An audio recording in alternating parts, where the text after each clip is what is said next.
ഞങ്ങൾ ഇപ്പോൾ ജയ്പൂർ സിറ്റിയിലെ ബാപ്പു ബസാറിലാണ്. ഞാൻ ശ്രദ്ധിച്ചില്ല ഈ നൂഡിൽസ് എനിക്ക്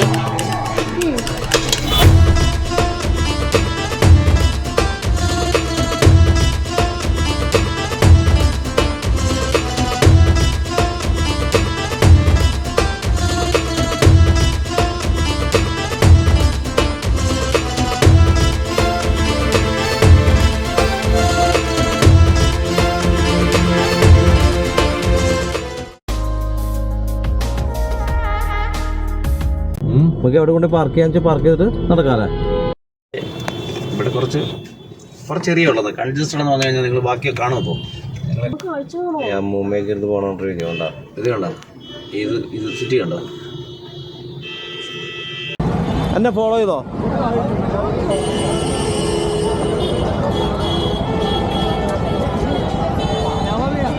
ഒരു രക്ഷയില്ലാതെ തിരക്കുണ്ടോ ഈ ബാപ്പു മാർക്കറ്റ് അല്ലെങ്കിൽ ബാപ്പു ബസാർ എന്ന് പറയുന്ന സ്ഥലത്ത്. ഇവിടെ ഭയങ്കര റഷാണ് ജനം. അതായത് തദ്ദേശീയരായിട്ടുള്ള ആൾക്കാരും അതുപോലെ വിദേശീയരും ടൂറിസ്റ്റ് വന്നിരിക്കുന്ന ആൾക്കാരും എല്ലാവരും ഇവിടെ വരുന്ന ഒരു സ്ഥലമാണ്. അതായത് ജയ്പൂരിൻ്റെ നഗരത്തിൻ്റെ ഹൃദയഭാഗത്താണ് ഈ സ്ഥലം സ്ഥിതി ചെയ്യുന്നത്.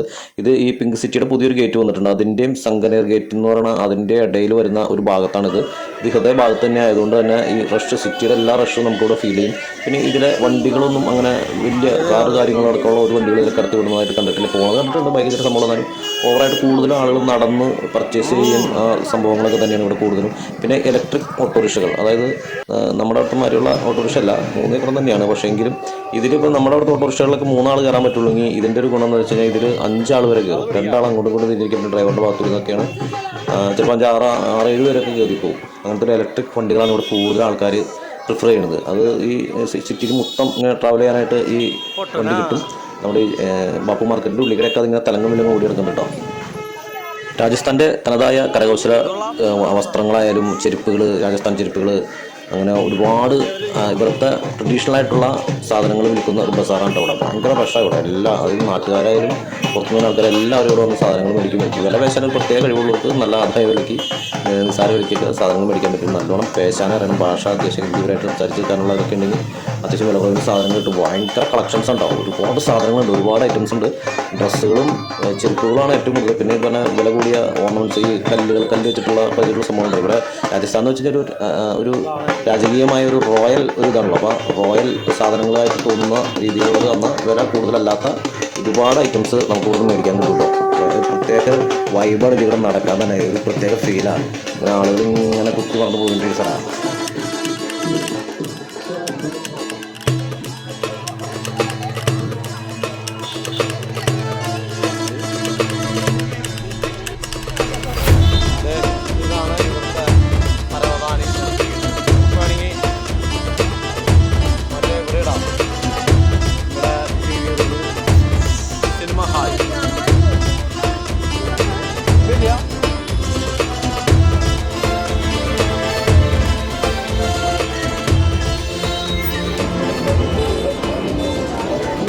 പിന്നെ ഇവിടുത്തെ ഫുഡ് സ്ട്രീറ്റ് എന്ന് വെച്ച് കഴിഞ്ഞാൽ പോണ ഒഴിക്കാൻ സെപ്പറേറ്റ് ആയിട്ടുള്ള ഒരു ഫുഡ് സ്ട്രീറ്റ് ഇല്ല. എങ്കിലും ഇങ്ങനെ ഇടയ്ക്കിടയ്ക്കായിട്ട് തട്ടുകടകൾ പോലെ, നമ്മുടെ നാട്ടിലെ തട്ടുകടകൾ പോലെ ഈ വടാപ്പാവായിട്ടും പാനിപൂരിയായിട്ടും അതുപോലെ തന്നെ മോമോസ്, നൂഡിൽസ്, അങ്ങനെ ഐറ്റംസ് കുറേ സംഭവങ്ങളുണ്ട്. അതിൽ പ്രത്യേക രസകരമായിട്ട്, അതായത് നോർത്ത് ഇന്ത്യൻ വിഭവങ്ങളിൽ തന്നെ വെറൈറ്റി ആയിട്ടുള്ള കുറേ ഐറ്റംസ് നമുക്ക് ഇവിടുന്ന് കഴിക്കാൻ കിട്ടും. പിന്നെ ഇവിടെ ചായയുടെ പ്രത്യേകത അറിയാം, ഈ ഒരു മണ്ണിൻ്റെ ഡിസ്പോസിബിൾ ഗ്ലാസ്സിന് പകരം ഡിസ്പോസിബിൾ മണ്ണിൻ്റെ ചെറിയ ഗ്ലാസ്സാണ്. അത് നമുക്ക് ആ ചായയുടെ കൂടെ നമുക്കത് ഡിസ്പോസ് ചെയ്ത് കളയാവുന്ന രീതിയിലാണ്. അതുകൊണ്ട് തന്നെ ഇവിടെ വേസ്റ്റ് എന്ന സംഭവം വന്നില്ല. ഫുഡൊക്കെ അങ്ങനെ രീതിയിലുള്ള സർവിങ്ങാണ് നടത്തുന്നത്.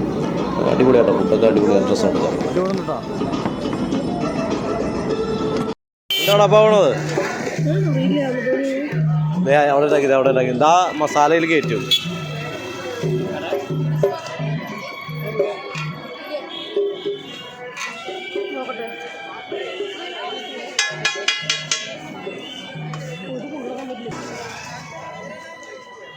നോർത്ത് ഇന്ത്യൻ ഡിഷൊക്കെ ഇപ്പോൾ നമ്മുടെ നാട്ടിൽ എവിടെ ചെന്നാലും കിട്ടും.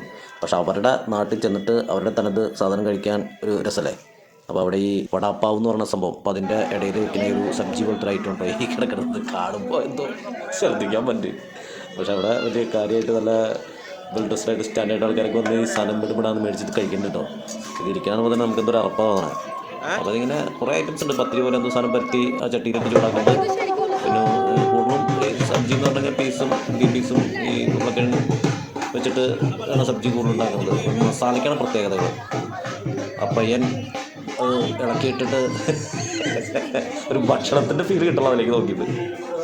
എന്തായാലും അത് കോരി അതിലേക്കിട്ട് അതിൻ്റെ കൂടെയാണ് ഈ വടാപ്പാവ് സപ്ലൈ ചെയ്യുന്നത്.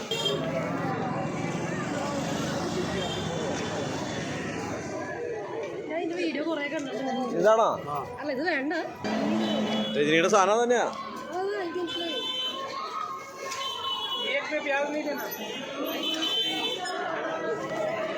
നല്ല തിരക്കാട്ടോ ഇവിടെ. പിടിപിടിന്ന് ചൂടപ്പം പോലെ സാധനം വിറ്റുകൊണ്ട് ഹെവി റഷാണ്. അതുപോലെ ഈ ഭക്ഷണം കഴിക്കാനായാലും എല്ലാ ആൾക്കാരും അത് മേടിച്ച് കഴിക്കുന്നുണ്ട്. അപ്പം ഞങ്ങളും മേടിച്ചിട്ടോ വടാപ്പാവ് ടേസ്റ്റ് ചെയ്യാന്ന് വിചാരിച്ച്. രജനി ഇതിൽ ചീസൊക്കെ ഇങ്ങനെ സ്പ്രേ ചെയ്തിട്ട് ഇതിൻ്റെ ഫോട്ടോ ഒക്കെ കണ്ട് കൊതി തോന്നി മേടിച്ചായിരുന്നു.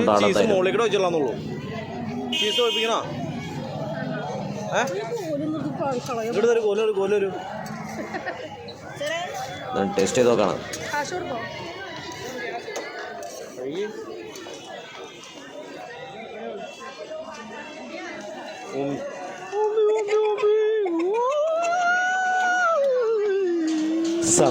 സംഭവം പടിപാട് കേട്ടോ.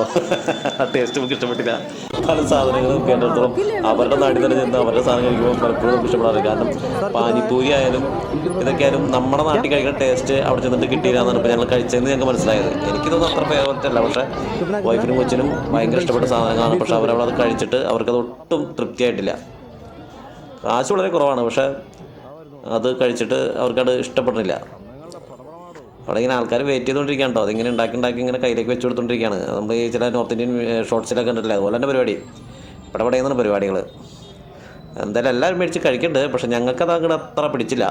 നമ്മുടെ ടേസ്റ്റ് ആയിരിക്കില്ല അവരുടെ ടേസ്റ്റ്. പക്ഷെ അതേ സാധനം തന്നെ നമ്മുടെ ഇവിടുത്തെ ഹോട്ടലുകളിലൊക്കെ ഇപ്പോൾ ഈ പാനിപ്പൂരിയൊക്കെ കിട്ടുന്നുണ്ട്. അത് എനിക്ക് ഭയങ്കര ഇഷ്ടമാണ്. അത് നല്ല രസമുണ്ട്. നമ്മുടെ ഇവിടെ ഉണ്ടാക്കുമ്പോൾ നമ്മുടേതായ ചില ഫ്ലേവറിലൊക്കെ ചേർക്കുക എന്തൊക്കെ മാറ്റങ്ങൾ വരുത്തിയിട്ടായിരിക്കുമല്ലോ നമ്മുടെ ഇവിടെ ഉണ്ടാക്കി തന്നത്. അതായിരിക്കാം കാരണം. എന്തായാലും പാനിപ്പൂരി കുറച്ച് മേടിച്ച് കഴിച്ച് ചില സ്വീറ്റായിട്ടുള്ള സാധനമൊക്കെ നമുക്ക് ഇഷ്ടപ്പെടുന്നുണ്ട്. അതല്ലാതെ അവരുടെ രീതിയിലുള്ള വെള്ളത്തിൽ കളിക്കുന്ന മസാലയൊക്കെ ചേർത്ത സംഭവം പൊളിച്ചാലും നമുക്ക് തൃപ്തിയാവില്ല. ഞങ്ങളെല്ലാം ടേസ്റ്റ് ചെയ്യാനുള്ളവരുണ്ട്.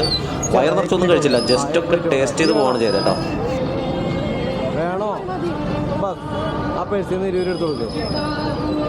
പിന്നെ ഞങ്ങൾ നടക്കാൻ കേട്ടോ. ഇതിങ്ങനെ ഒരുപാട് ദൂരം ഉണ്ട് കേട്ടോ ഈ മാർക്കറ്റ്. ഇതിങ്ങനെ ബാബു ബസാർ എന്ന് പറഞ്ഞതൊരു വിശാലമായ ഒരു ഏരിയ കവർ ചെയ്യണം.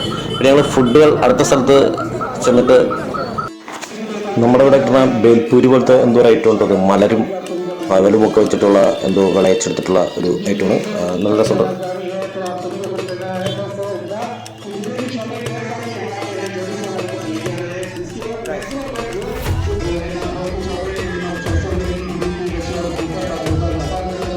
അവിടെ ഒരു പഞ്ചാബി ലേഡി നല്ല സുന്ദരിയായിട്ടുള്ളൊരു ചേച്ചിയിൽ നിന്ന് മോമോസും നൂഡിൽസും കാര്യങ്ങളൊക്കെ ഉണ്ടാക്കുന്നുണ്ട്. അപ്പോൾ ഞങ്ങൾ അവിടുന്ന് അത് മേടിച്ച് കഴിക്കാമെന്ന് വിചാരിച്ചു.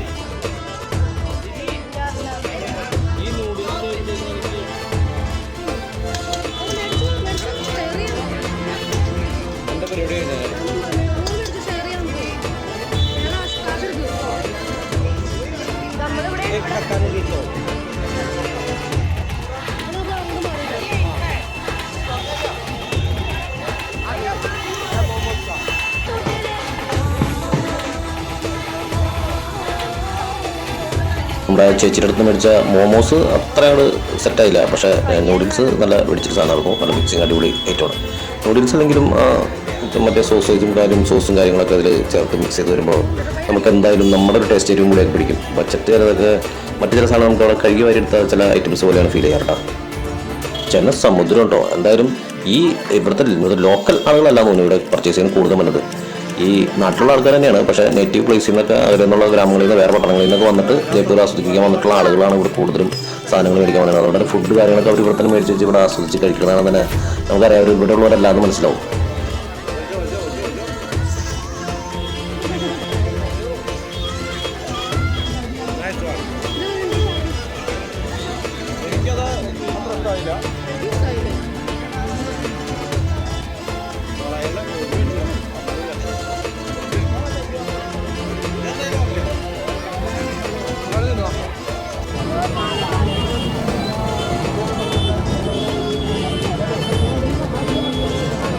ഈ വഴിയൊക്കെ നടക്കുമ്പോൾ എന്ന് വെച്ച് കഴിഞ്ഞാൽ എങ്ങോട്ട് തിരിഞ്ഞാലും ഒരുപോലെ ഇരിക്കണം എല്ലാം. ഈ പിങ്ക് സിറ്റിക്ക് ഒരു പ്രത്യേകത ഉണ്ട്. അത് ഞാൻ അടുത്ത ഇതിൽ ടൗണിലേക്ക് ഇറങ്ങുമ്പോൾ ഞാൻ കൃത്യമായിട്ട് പറയാം. കാരണം ഇവിടെ പിങ്ക് എന്ന് പറഞ്ഞാൽ കറക്റ്റ് പിങ്ക് കളറിലല്ല ഈ സിറ്റി ഇരിക്കുന്നത്. ഇതിലെ ഒരു മണ്ണിന്റെ കളറുള്ള ഒരു കാവി കളറിലുള്ള ഒരു പെയിന്റിങ്ങാണ് എല്ലാ ബിൽഡിങ്ങുകൾക്കും കോമൺ. ഒരേ യൂണിഫോം ആയിട്ടാണ് എല്ലാ ബിൽഡിങ്ങുകളും ഇരിക്കുന്നത്. എല്ലാ സംഭവം അതുപോലെ തന്നെ ഫ്ലെക്സോ അതുപോലെ തന്നെ കമ്പ്യൂട്ടറിൽ ഫിക്സ് ചെയ്തിട്ടുള്ള ഏതെങ്കിലും തരത്തിലുള്ള ബോർഡുകളോ ലൈറ്റ് ബോർഡുകളോ അങ്ങനെ ഒന്നും ഇവിടെ ബോർഡുകൾ അനുവദനീയമല്ല. ലൈറ്റും ഇതൊക്കെ ഇവിടെ ഉണ്ട്, ഇഷ്ടംമാതിരി അലങ്കാരം ഇതൊക്കെ ഉണ്ട്. പക്ഷേ മറ്റുള്ള സംഭവങ്ങളൊന്നും അനുവദനീയമല്ല. അതുകൊണ്ട് തന്നെ ഇവിടെയൊക്കെ എല്ലാം ലെറ്ററുകൾ ഒന്നാലും വൈറ്റ് ബോർഡിൽ ബ്ലാക്ക് ലെറ്ററുകൾ അല്ലെങ്കിൽ ബ്ലാക്ക് ബോർഡിൽ വൈറ്റ് ലെറ്ററുകൾ അതും എഴുതിയത് തന്നെ വേണം. നിർബന്ധമായിട്ട് അത് ഇവിടുത്തെ ഗവൺമെൻറ് നിഷ്കർഷിക്കുന്ന ഒരു രീതിയാണ്. അതുകൊണ്ട് തന്നെ എല്ലാം നല്ല യൂണീക്ക് ഒരു യൂണിഫോം രീതിയിലാണ് ഈ മൊത്തം ഇരിക്കുന്നത്. അതുകൊണ്ട് തന്നെ ഈ സിറ്റി ഒരു യൂണീക്ക് ഫോമിലാണത്. ഭയങ്കര രസമാണ് കാണാനായിട്ട്. അതിൻ്റെ ഒരു യൂണിറ്റി നമുക്ക് കാണാൻ പറ്റും.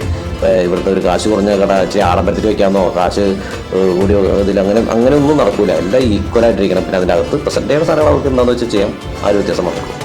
ഈ ന്യൂ ഇയറോടനുബന്ധിച്ചിട്ടുള്ള ബാപ്പു ബസാറിൽ വ്യാപാര മണ്ഡലം നമ്മുടെ ഇവിടുത്തെ ഈ ഷോപ്പിംഗ് ഫെസ്റ്റിവലൊക്കെ നടത്തൂലേ എന്ന് പറഞ്ഞാൽ ഒരു ചെറിയ പരിപാടി നടക്കുന്നുണ്ട്. അപ്പോൾ അവിടെ നമുക്ക് ആർക്കെങ്കിലും കയറി പെർഫോം ചെയ്യാം. അപ്പോൾ അവിടെ ഒരു അപ്പാപ്പൻ റോട്ടിൽ പോയ ഒരാളാണ്. പുള്ളി അവിടെ കയറിയാണ് പെർഫോം ചെയ്യാണ്, തകർക്കാണ് പുള്ളി. അവിടെ ചില പാട്ടിനനുസരിച്ച് ഡാൻസൊക്കെ കളിച്ച് അടിച്ച് പൊളിയാണ് പുള്ളി. ആഘോഷമാണ് എല്ലാവർക്കും.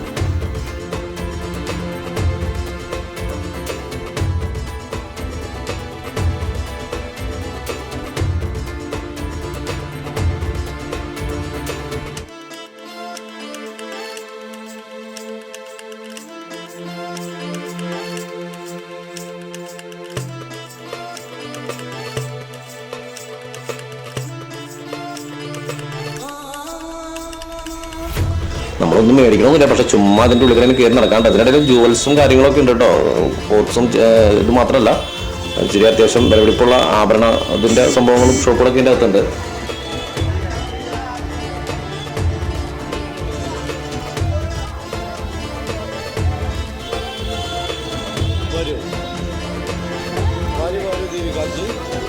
അവിടെ നമ്മൾ വന്നാൽ നമുക്ക് ഇങ്ങോട്ട് പോയിട്ട് മെയിൻ റോഡിൽ കയറി കഴിഞ്ഞാൽ നമ്മൾ വീണ്ടും അവിടെ തന്നെ ആയിരിക്കും. ആ കാർണിവലില് നമ്മൾ കണ്ടില്ലേ?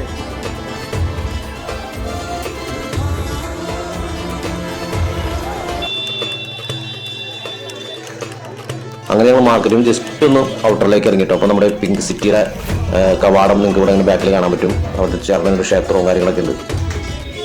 ഞങ്ങൾ ആളൊഴിഞ്ഞ ആൾത്തിരക്കിൻ്റെ ഇടയിൽ നിന്നൊന്ന് കുറച്ച് ടൗണിലേക്ക് ഇറങ്ങി. പക്ഷെ അവിടെയും ഭയങ്കര ജനമാണ്, ഒരു രക്ഷയില്ല. അപ്പോൾ നമ്മുടെ വണ്ടി പാർക്ക് ചെയ്തേക്കുന്നത് കുറച്ച് നീക്കിയുണ്ടോ. അപ്പോൾ ഞങ്ങൾ അവിടേക്ക് പോകാനുള്ള രീതിയിലാണ് പോകുന്നത്.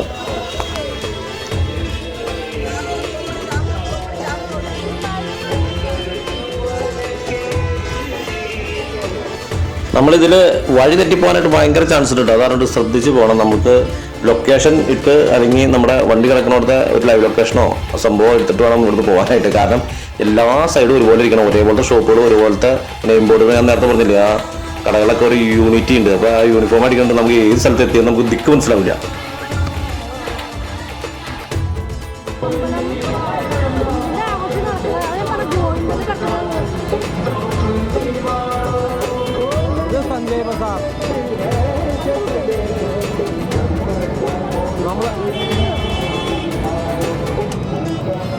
അങ്ങനെ നമ്മൾ നടന്ന് ഈ നഗരത്തിന്റെ മറ്റൊരു വശത്തേക്ക് കണ്ടോ. അപ്പോൾ അവിടെ എല്ലായിടത്തും ഈ കവാടങ്ങളും ഒരുപോലെ ഇരിക്കണേ. അതായത് ഈ ജയ്പൂർ പിങ്ക് സിറ്റിയിലേക്ക് കിടക്കുന്നിടത്ത് എല്ലാ ചുറ്റിനും കവാടങ്ങളുണ്ട്. അപ്പോൾ ഇത് ഏത് കവാടത്തിന്റെ സൈഡിലാണെന്ന് പോലും നമുക്ക് മനസ്സിലാവില്ല. അതുകൊണ്ട് ലൊക്കേഷൻ സെറ്റ് ചെയ്തിട്ട് നടന്നില്ലെങ്കിൽ നമ്മൾ ചുറ്റി പോകുന്ന സ്ഥലമാണത്. പിങ്ക് സിറ്റി എന്ന് പറഞ്ഞിട്ട് കാവി കളറുള്ള സിറ്റി ആയിട്ടാണ് എനിക്ക് ഫീൽ ചെയ്യുന്നത്. അതുപോലെ ലൈറ്റൊക്കെ ഇട്ട ഒരു ഗോൾഡൻ ഫീൽ വരും ഇവിടെ. ഇവിടുത്തെ കടകളും കാര്യങ്ങളൊക്കെ സ്വർണ്ണ നിറത്തിലാണ് ഇരിക്കുന്നത്. ഒരു വാമത്ത് ലൈറ്റാണ് ഇവിടെ കൊടുത്തേണ്ടത് കംപ്ലീറ്റ്. അതുകൊണ്ട് തന്നെ നമ്മൾ ഈ ബിൽഡിങ്ങുകളൊക്കെ കണ്ടാൽ ഇങ്ങനെ തിളങ്ങി നിൽക്കുന്ന ഒരു ഭയങ്കര രസം കാണാനായിട്ട്. ഞങ്ങൾ കുറച്ച് ദൂരങ്ങൾ നടന്നു. പിന്നെ ഞങ്ങൾക്ക് ഇങ്ങനെ കുറച്ച് ലൈറ്റൊക്കെ കുറച്ച് സ്ഥലങ്ങളൊക്കെ ആക്കി ഞങ്ങൾക്ക് ചെറിയ രീതിയിലൊരു ഇത് എന്താ പറയുക, പേടിയല്ല, നമ്മളൊരു പുറത്തൊരു സ്ഥലാപരിചിതമായ ഒരു സ്ഥലമുള്ളൂ. അപ്പോൾ നമ്മൾ ഒരുപാട് ഷോ വയ്ക്കാൻ പോയില്ല. നമ്മൾ തിരിച്ച് വീണ്ടും സഞ്ചാരമുള്ള സ്ഥലത്തേക്ക്, ആളുകളുള്ള സ്ഥലത്തേക്ക് വീണ്ടും നമ്മൾ തിരിച്ചു പോകും. ഇനിയിപ്പോൾ നമ്മൾ നമ്മുടെ കാറ് കിടക്കുന്നിടത്തേക്ക് എത്തണം. നമ്മുടെ ജയ്സൺ ചേട്ടൻ കാറുമായിട്ട് പുറത്ത് വെയിറ്റ് ചെയ്യുന്നുണ്ട്. അപ്പോൾ ആള് ലൊക്കേഷൻ ഇട്ട് തന്നിട്ടുണ്ട്. അപ്പോൾ ഞങ്ങൾ അത് വെച്ചിട്ട് കാറിൻ്റെ അടുത്തേക്ക് വേണ്ട ആൾ തിയേറ്റർ സൈഡാണ് പറഞ്ഞത്. അപ്പോൾ അവിടെ പോയിട്ട് നമ്മൾ അതിന് ശേഷം ഇന്ന് നമ്മൾ വേറൊരു ദൃശ്യം കാണാൻ പോകുന്നുണ്ട്. ഇവിടെ ആൽബർട്ട് മ്യൂസിയം എന്നൊരു മ്യൂസിയം ഉണ്ട്. ഗംഭീര ഒരു സ്ഥലമാണ്.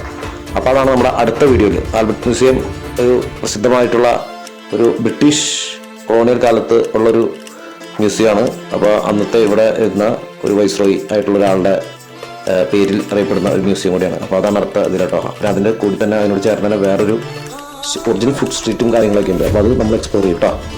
അടുത്ത വീഡിയോ കാണാം.